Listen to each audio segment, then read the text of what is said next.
BCS cadre সহ যারা চাকুরিজীবীর বউ আছেন, আপনারা যখন দামি গাড়িতে চড়েন, আপনাদেরকে যখন দামি ফ্ল্যাট কিনে দেওয়া হয়, তখন আপনার স্বামীকে প্রশ্ন করুন, তোমার বেতন কত, তুমি এই টাকা কোথায় পেয়েছো?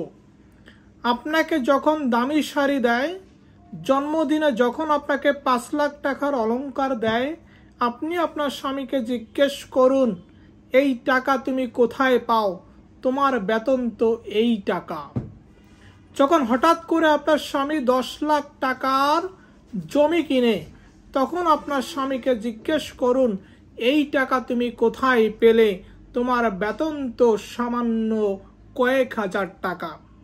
বিসিএস ক্যাডার বা অন্য সরকারি চাকুরিজীবীর কোনো সন্তান, তোমাদেরকে বলতেছি, তোমার বাপ অথবা তোমার মা যখন তোমায় ভালো স্কুলে পড়ায়, যখন তোমার জন্য 1 লাখ টাকা দিয়ে শিক্ষক রাখে, তখন তুমি তোমার মা অথবা বাবা যিনি এই সরকারি চাকরি করেন তাকে জিজ্ঞেস করো, এই টাকা তুমি কোথায় পাও।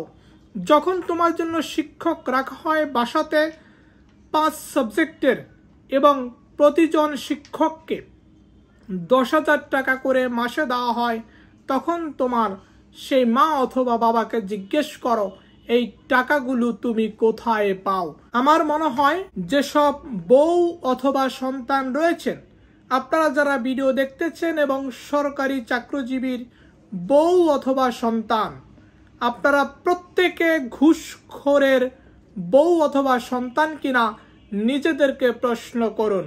আপনি যদি কোনো সরকারি চাকরিজীবীর বউ হয়ে থাকেন বা কোনো সরকারি চাকরিজীবীর সন্তান হয়ে থাকেন, নিজেদেরকে প্রশ্ন করুন, আপনারা ঘুষের টাকায় আলিশান বাড়িতে, দামি ফ্ল্যাটে বা দামি গাড়িতে চড়তেছেন কিনা। আপনারা যে খাবার খাচ্ছেন, সে খাবারটা আসলে বৈধ টাকায় কিনা প্রশ্ন করুন। আপনি চাকুরি করেন, প্রথম শ্রেণীর কর্মকর্তা, বেতন পান 30 থেকে 40 হাজার টাকা, আর থাকতেছেন বসুন্ধরাতে ভাড়া বাসায়। আপনার বাসা ভাড়া সহ, খাবার খরচ সহ, সন্তানের পরিচালনা সহ খরচ বাদ দিয়ে হিসাব করুন বাড়তি টাকাগুলো কোথা থেকে আসে। আপনি যখন একজন পুলিশ ক্যাডারের বউ, আপনার পুলিশ ক্যাডার হিসেবে সে কত টাকা পায় মাসে? 70 থেকে 80 হাজার টাকা। এই টাকাগুলোর পরে বাড়তি যেই আপনি আরামায়েশ করতেছেন, এই টাকাগুলো কোথা থেকে আসে জিজ্ঞেস করুন। আমি সর্বশেষ বলবো, আপনারা এখানে যারা সরকারি চাকরিজীবীর বউ অথবা সন্তান আছেন, সবাই আপনার বাপকে বা স্বামীকে জিজ্ঞেস করুন, তোমার তো বেতন এত টাকা, তুমি কোথা থেকে পাও। আসলে আপনারা কখনো বলবেন না, কারণ আপনারা ঘুষের টাকা খেতে খেতে জিহ্বা এত বড় হয়ে গেছে, আপনারা কখন এটা জিজ্ঞেস করবেন না। বরং আমার ধারণা, আপনারা উল্টো আপনার ঘুষখোর বাবাকে, ঘুষখোর স্বামীকে বলেন, ঘুষের পরিমাণ এত কেন কমানো? ওই বিসিএস ক্যাডার বছরে 100 কোটি টাকা কামায়, তুমি তো 50 কোটি টাকাও কামাইতে পারো না। আমার কাছে মনে হয় ঘরে ঘরে বউ, ঘরে ঘরে সন্তানরা বাপকে ঘুষ খাওয়ার জন্য উৎসাহিত করে। সন্তান বলে, বাবা আমি এই মাসে একটা গাড়ি কিনবো, তুমি এই মাসে একটু ঘুষ বেশি খাইও। বউ বলে, তুমি এই মাসে একটু ঘুষটা বেশি নিও, কারণ এই মাসে আমি আমেরিকা ঘুরতে যাব। এটাই চলছে ঘরে ঘরে। ভালো থাকবেন।